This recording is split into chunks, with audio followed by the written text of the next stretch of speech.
Et coucou à tous, bienvenue dans cette nouvelle vidéo où nous allons continuer donc la lecture. Nous étions arrivés au chapitre 29, le prophète Isa et le miracle de la table servie. L'histoire du prophète Isa recèle un grand nombre de miracles. Elle avait d'ailleurs déjà commencé par un miracle. La mère de Isa, Maryam, vivait à Jérusalem, dans le temple d'Allah. Un jour, un ange lui était apparu et lui dit « Tu auras un fils vertueux ». Tout s'est passé tel que l'ange l'avait annoncé. Isa n'était qu'un nourrisson lorsqu'il parla comme les adultes. S'adressant aux gens du village, il avait dit « Je suis un serviteur d'Allah, je suis son prophète ». Quand le prophète Isa grandit, il accomplit un grand nombre de miracles avec la permission d'Allah.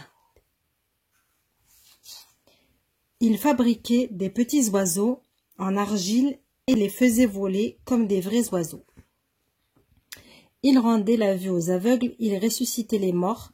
Tous ces miracles étaient accomplis avec l'aide d'Allah. Allah subhanahu wa ta'ala l'aimait et veillait sur lui. Le prophète Isa avait de nombreux disciples. Il l'accompagnait partout, ainsi il voyageait de village en village et de ville en ville.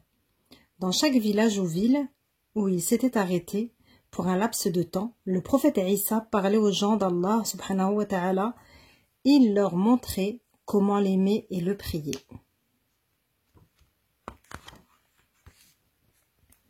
Un jour, il voyageait en compagnie de ses disciples, comme à l'accoutumée. À la nuit tombée, fatigués, ils s'assirent au milieu d'un champ.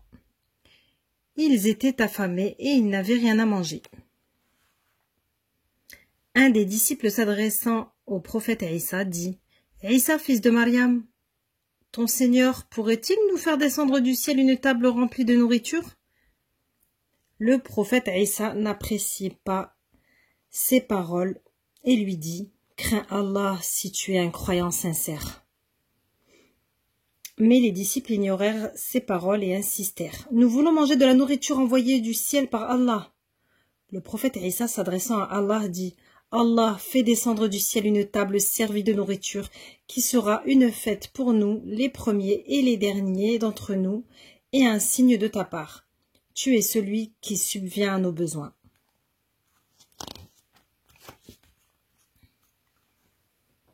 Allah subhanahu wa ta'ala dit « Je vous envoie une table remplie de nourriture, mais je vous châtierai si vous ne croyez pas en moi. Après cela, vous subirez un châtiment qu'aucun homme n'aura jamais subi. » Isa était un prophète d'Allah. Il montrait aux gens comment aimer Allah, mais à la fin, peu de gens l'ont suivi. Seul un petit nombre a vu les signes d'Allah subhanahu wa ta'ala.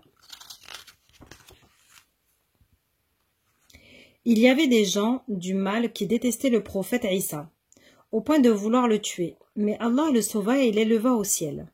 Les gens mauvais pensaient l'avoir tué, mais en réalité, ils avaient tué un autre homme à sa place par erreur. Allah subhanahu wa ta'ala veille sur ses serviteurs. Il a veillé sur le prophète Isa et l'a protégé contre ses ennemis. Le prophète Isa avait mené sa mission pendant plusieurs années, mais très peu de gens avaient répondu à son appel. Les enfants d'Israël voulaient le crucifier, mais Allah subhanahu wa ta'ala l'avait sauvé et avait crucifié un autre homme auquel Allah donna l'apparence de Isa. Chapitre 30. L'histoire des deux jardins. Voici une histoire qu'Allah subhanahu wa ta'ala nous révèle dans le Coran. C'est l'histoire de deux amis. L'un d'eux était riche et l'autre pauvre. Chacun possédait un jardin. Le riche avait un immense jardin. Il bordait d'un côté par des vignes. Les grappes de raisin étaient plus grosses et plus sucrées que n'importe quelle autre grappe. De l'autre côté, il était bordé par un verger rempli de palmiers dattiers. Il y avait tant de palmiers qu'il était impossible de les compter sans se tromper. Entre les deux jardins, il y avait un champ de maïs.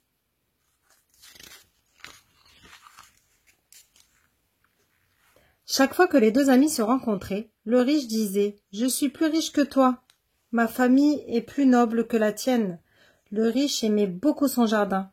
Il en était très fier. Il pensait « C'est un beau jardin. Il sera toujours rempli de fruits. Il ne sera jamais détruit. Même au jour dernier. Et quand je serai mort, je suis sûr que j'aurai un jardin encore plus beau que celui-ci. » Son ami pauvre l'entendit. Il fut surpris par sa vanité. Un jour, il lui demanda « Ne crois-tu pas en Allah ? Allah est ton créateur, il t'a donné tout ce que tu possèdes. Pourquoi ne le remercies-tu pas ? Pourquoi ne lui rends-tu pas grâce lorsque tu pénètres dans ton jardin ? Pourquoi ne dis-tu pas « Tout arrive par la volonté d'Allah » ? Puis le pauvre ajouta « Je ne suis pas riche comme toi. Ma famille est moins noble que la tienne, mais si Allah veut, il me donnera un jardin plus beau que le tien. Si Allah le veut, une tempête pourrait détruire ton jardin, ou encore tes rivières pourraient s'assécher privant ton jardin d'eau. » Dès le lendemain, un événement terrible se produisit. Le jardin du riche fut détruit, des grappes entières de raisins furent arrachées des vignes et jonchaient le sol. Le riche regarda son jardin détruit et se lamenta. « Je n'aurais jamais dû me montrer si vaniteux. Pourquoi n'ai-je pas rendu grâce à Allah pour ses bienfaits ?» Il se tourna vers Allah, espérant son aide. Il était trop tard pour sauver son jardin, mais il n'était pas trop tard pour sauver son âme. Cette histoire est censée montrer aux croyants qu'il ne faut jamais se vanter, mais parler avec humilité. Les décrets d'Allah sont inéluctables. Allah veille constamment sur tout. Chapitre 31. Une reine généreuse. Autrefois vivait une tribu en Égypte, celle des enfants d'Israël. Le roi d'Égypte, le cruel pharaon Pharaon, haïssait les enfants d'Israël.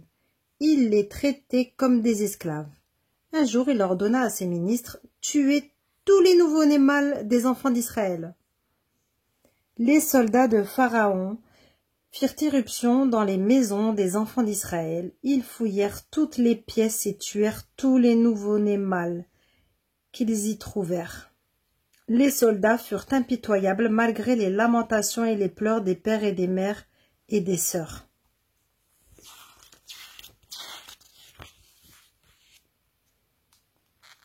Il y avait une petite maison dans la cité. Dans cette maison vivait Imran avec sa femme Yochébed et leur fille Myriam. Un petit garçon venait tout juste de naître dans cette famille. Ils l'appelèrent Moussa, Moïse. Ils étaient effrayés à l'idée que les soldats viennent chez eux et le trouvent. La mère de Moussa n'en dormait plus la nuit. Elle craignait que les pleurs du petit ne soient entendus par les soldats. Elle ne savait que faire. Elle pria Allah subhanahu wa ta'ala afin qu'il lui vienne en aide. Allah subhanahu wa ta'ala lui inspira donc « Prends un panier, mets ton enfant à l'intérieur et dépose-le sur le bord du fleuve. Laisse les vagues l'emporter pour le mettre à l'abri du danger. » La mère de Moussa déposa l'enfant dans le panier, puis en compagnie de Myriam, elle prit la direction du fleuve. Elles déposèrent le panier sur l'eau et les vagues l'éloignèrent aussitôt. La mère de Moussa était très inquiète. Elle demanda à Myriam de longer le fleuve afin de voir ce qu'il allait devenir du bébé. Très vite, les vagues emportèrent le panier renfermant l'enfant vers un beau jardin. C'était le jardin de la reine. La reine était l'épouse du cruel pharaon, mais elle n'était pas du tout comme son époux. Elle était bienveillante et avait bon cœur. La reine se promenait ce jour-là dans le jardin. C'est alors qu'elle aperçut un panier flottant sur l'eau. Elle ordonna à ses domestiques « Rapportez-moi ce panier !» Les domestiques se jetèrent à l'eau, attrapèrent le panier et le rapportèrent à la reine. Elle regarda à l'intérieur, et que vit-elle? Un beau nourrisson endormi au fond du panier. Elle dit, c'est un beau garçon. Je vais le conduire au palais et je prendrai soin de lui. Puis elle ajouta à l'intention des domestiques, trouvez-lui une nourrice. Myriam avait tout vu. Elle s'approcha de la reine et lui dit, je connais une femme bonne. Elle habite non loin d'ici. Elle sera une excellente nourrice pour le bébé. Ainsi, elle amena sa mère afin qu'elle devienne la nourrice de Moussa, à l'intérieur même du palais. Allah subhanahu wa ta'ala avait rendu Moussa à sa mère, il veilla sur lui et avait fait de lui un prophète. Allah subhanahu wa ta'ala est le meilleur guide et protecteur. Cette histoire nous apprend à être bon et bienveillant envers autrui. Chapitre 32. L'exil du prophète Moussa. Moussa était un illustre prophète. Il naquit sur la terre d'Égypte. Allah subhanahu wa ta'ala veilla sur lui depuis le jour de sa naissance. À l'époque, un roi du nom de Pharaon, régnait sur l'Égypte. C'était un roi cruel, mais la reine, son épouse, était d'une grande bonté. Elle avait recueilli Moussa alors qu'il n'était qu'un nourrisson.